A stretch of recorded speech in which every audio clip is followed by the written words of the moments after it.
आपकी ये मंदिर वाली जो जगह है वो कितने एकड़ में फैली हुई है? 22 एकड़ में, 22। जिसमें 322 छोटे छोटे मंदिर हैं भगवान के। ओहो, माने भगवान का पूरा शॉपिंग मॉल ही सजा के रखा है। साइलेंस। और इन सारे मंदिरों में भगवान की सेवा के लिए 142 पुजारी हैं, समझा? आपके मंदिर के बाहर भिखारी कितने बैठते हो पता है आपको? क्या? भिखारी भिखारी अंदर की 320 मूर्तियां, 142 पुजारी याद है आपको, लेकिन आप ही के मंदिर के बाहर बरसों से कितने भिखारी बैठते हो याद है आपको? मिलॉर्ड, इनके मंदिर के बाहर जो भिखारी बैठते हो उसमें किसी को भी मंदिर के अंदर एंट्री नहीं। अब धूप हो बारिश हो बाहर सड़ते रहने का, अंदर पैर नहीं रखने का। ना मत कहना, ना मत कहना, ये आप ही के मंदिर के पुजारी ने मुझे बताया था। उसने तो मुझे ये भी बताया था महाराज कि कांजी भाई, ये केस अगर आपको जीतना है ना भैया तो हर सोमवार को आइए। तो मैंने पूछा मिलॉर्ड कि मैं कहाँ हूं? तो कहते हैं शिव जी के मंदिर में आइए और 1 लोटा दूध चढ़ाइए, फिर देखिए। मैंने बोला ठीक है, ये भी करके देख लेते। तो मिलॉर्ड में पहुंच गया मंडे को दूध का लोटा लेकर। ये लंबी लाइन लगी, सबके सब हाथ में लोटा पकड़ के खड़े हुए थे ऐसे। मैंने सोचा अंदर जरूर कोई दूध पीने वाला होगा, वरना ये सबके सब गधे थोड़ी है जो ऐसे लोटा पकड़ के लाइन में खड़े। मेरा नंबर है, मैं अंदर गया, अंदर कोई नहीं था दूध पीने वाला, कोई नहीं। बीच में वो काला पत्थर पड़ा हुआ था, उसे शिवलिंग कहते हैं मूर्ख। हाँ शिवलिंग पड़ा हुआ था, और वो पत्थर मिलो, वो पत्थर दूध था। और वो पत्थर के बिल्कुल बगल में से छोटी सी पतली सी नाली में से वो सारा दूध बाहर की ओर जा रहा। मैंने बोला कि यस, बाहर तो कोई खड़ा ही खड़ा होगा दूध पीने वाला। देखा बाहर भी कोई नहीं था। वो सारा दूध मिलो उस नाली से निकलकर बाहर गटर में जा रहा, टोटल वेस्ट। और वो गटर को लग के एक भिखारी खड़ा हुआ था, बेचारा 4-5 दिन का भूखा होगा महाराज, भूख के मारे वो कांप रहा था। उसको शायद ये दूध ही पीना था, लेकिन गटर में से कैसे? तो उस भिखारी को मैंने मेरा दूध का लोटा दे दिया, और दूध पीकर उसने मुझसे क्या कहा पता है? भगवान तेरा भला करे।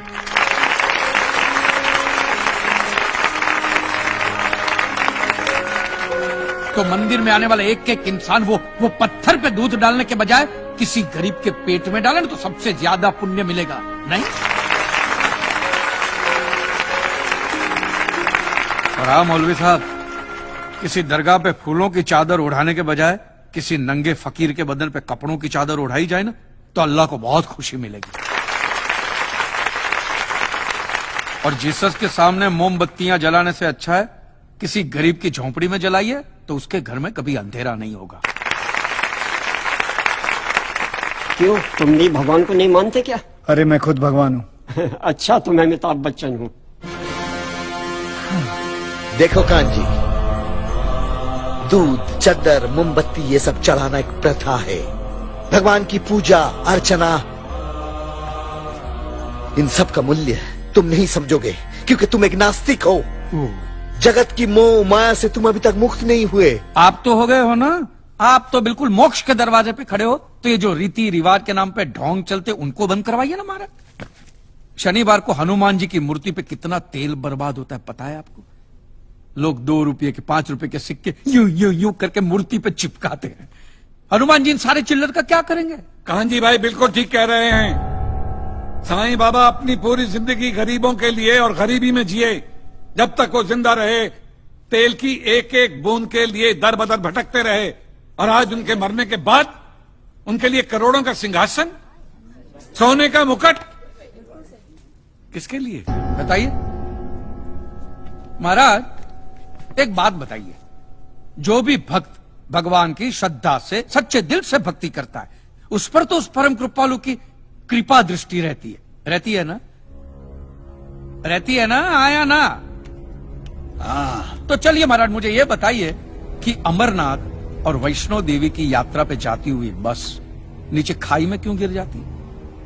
वो तो भगवान की भक्ति के लिए जा रहे थे, श्रद्धा से भजन गाते गाते जा रहे थे, तो भगवान ने डायरेक्टली उनको ऊपर बुला लिया। और आप मुझे एक गाड़ी ऐसी बताइए जिसका एक्सीडेंट हुआ हो और जिसके अंदर भगवान की मूर्ति या फोटोग्राफ ना हो।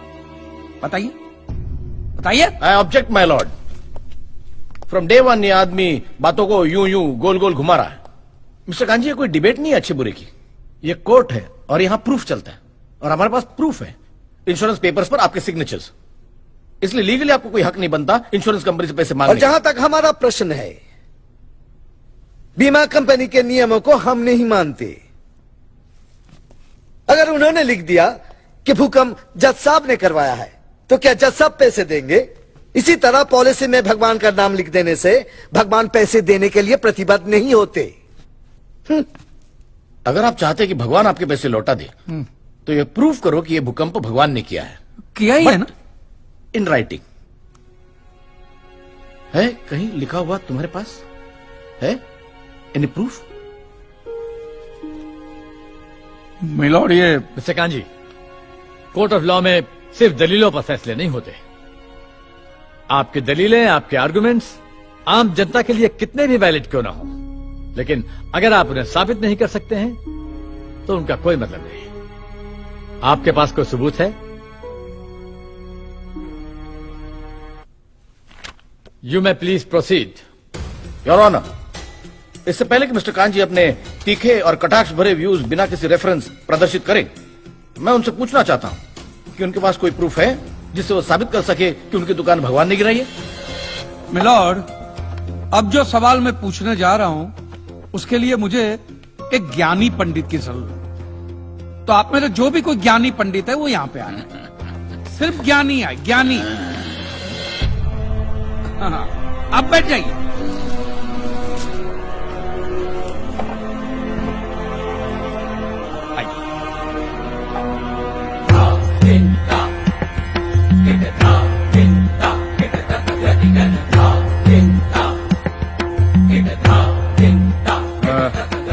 महाराज, आप जो पंडित लोग आपके प्रवचन में जो शास्त्रों की बातें करते हैं, तो शास्त्रों में जो भी लिखा होता है वो सब सही होता है? 100%। ऐसा कहां लिखा है? ये तो आप कह रहे हैं। गीता में लिखा है। अच्छा, क्या लिखा है गीता में? गीता के 4थे अध्याय का 40वां श्लोक,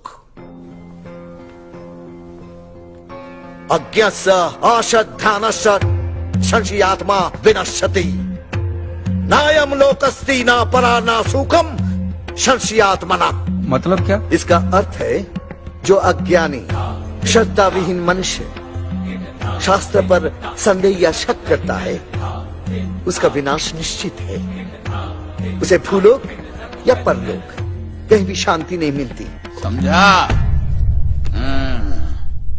ये बहुत इंटरेस्टिंग आइटम है। महाराज, आपको ये गीता में या शास्त्रों में कुछ भी समझ में आता है, हा? कि जो भी लीलाधर महाराज बोल रहे उसमें बस ऐसे समझा समझा करके हाथ हिला रहे हैं। मिलॉर्ड, वो स्कूल में छोटे छोटे बच्चे होते, उनको प्रेयर कभी पूरी याद नहीं रहती, तो बेचारे आंख बंद करके ऐसे करके होंठ हिलाते, वो होंठ हिलाते, ये हाथ हिलाते। एक कांजी, तूने एक सिद्ध साधु का अपमान किया है, तो तुझे नरक में भी जगह नहीं मिलेगी। कहां से मिलेगी महाराज? आप लोगों ने पहले से ही वहां कुल्ले टिका के रखे हैं।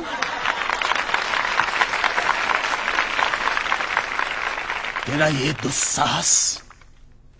दुस्साहस नास्तिक!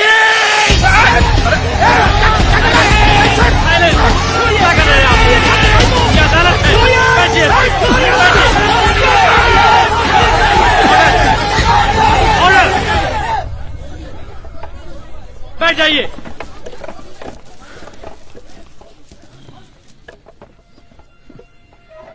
दुखेष्वनु द्विग्न मनः सुखेषु विगत स्पृह वितराग भय क्रोध स्थित धीर मुनि रुच्यते। अध्याय 2 श्लोक 56वां।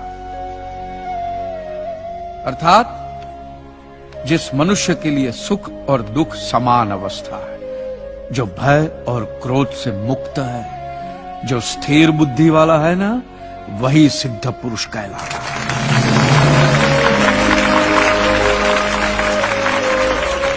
ये मुझे गीता सिखाएंगे? अरे ये क्या गीता सिखाएंगे मिलॉर्ड? इन लोगों की तो आईक्यू भी रूम टेम्परेचर से लो है। आपको 2 बात किया कही मैंने उकसाने के लिए, भड़काने के लिए, मुझे मारने चले हैं। ऐसी है आपकी सिद्धि सिद्धेश्वर? मिस्टर कांजी, उनकी सिद्धि क्या है, यह कोर्ट का मुद्दा नहीं है। कोर्ट का मुद्दा यह है कि आपकी दुकान किसने गिराई। भगवान ने गिराई है। ये आप फैसला सुना रहे। फैसला सुनाना जज साहब का काम है, आपका नहीं। आपको तो सिर्फ प्रूफ करना है कि उस दिन जो भूकंप आया वो भगवान की वजह से आया था, जो प्रूफ करना इम्पॉसिबल है। Relax relax relax, nothing is impossible. Swami ji एक बात बताइए, भगवान ने ही ये भगवत गीता कही है, कही है, और भगवत गीता में जो भी कहा गया है वो सब सच है? 100%। Point to be noted milord. तो मुझे एक बात बताइए कि भगवान ने भगवत गीता के 9वें अध्याय के 8वें श्लोक में क्यों ऐसा कहा है कि पूरी सृष्टि का सर्जन मेरी इच्छा से हुआ, इसका विनाश भी मेरी इच्छा से होगा, ये पूरी सृष्टि मेरी इच्छा के अधीन है, इसके सर्जन और विनाश के लिए सिर्फ मैं और मैं ही जिम्मेदार हूं। और ये देखिए मिलॉर्ड, ये बाइबल में भी कहा गया है, आयजा चैप्टर 54 वर्स 16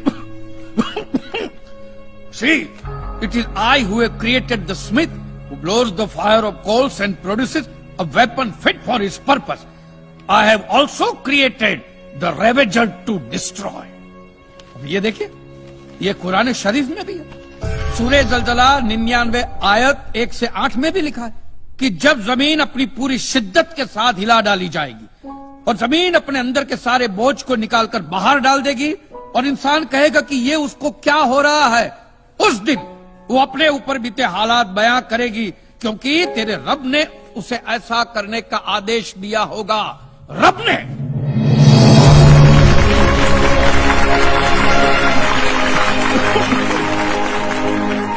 इन सारी बातों का मतलब एक ही होता है मिलोन, कि ये भगवान द्वारा किए हुए भूकंप से ही मेरी दुकान गिरी है। मतलब it is an act of God. ये सब ऊपर वाले की करनी है, और मेरे साथ साथ जिन लोगों का नुकसान ऊपर वाले की वजह से हुआ है उन सब के पैसे भी ऊपर वाला ही देगा, नहीं तो उनके collection agent. Your honour, mister Kanchi Leeladhar Swami को बातों में फंसा रहे। सरदेसाई जी, क्या कर रहे हैं आप? अरे बोलने दो, उससे बोलने दो। अगर ये प्रूव हो जाता है कि भगवान है तो हम लोग पैसा देने से बच जाएंगे। अच्छा, पूरा दोष अब आप हम पर थोपना चाहते हैं। अपनी स्कीम से बचने के लिए आप भगवान का नाम नहीं ले सकते, चुप कीजिए। क्योंकि भगवान पर सिर्फ हमारा कॉपीराइट है। कॉपीराइट? अरे 2 मंदिर क्या बनवा दिए? भगवान आपके बाप का मालूम है? खबरदार, हमारा संप्रदाय तुमको छोड़ेगा नहीं। क्या कर रहे हो? साइलेंस। रिलैक्स। आज तक तो मिलॉर्ड सिर्फ इतना ही सुनने में आया था कि भगवान की आरती होती है, आराधना होती है, यज्ञ वगैरह होता है। आज तो ये भी सुनने को मिल रहा है कि भगवान के कॉपीराइट भी होते हैं।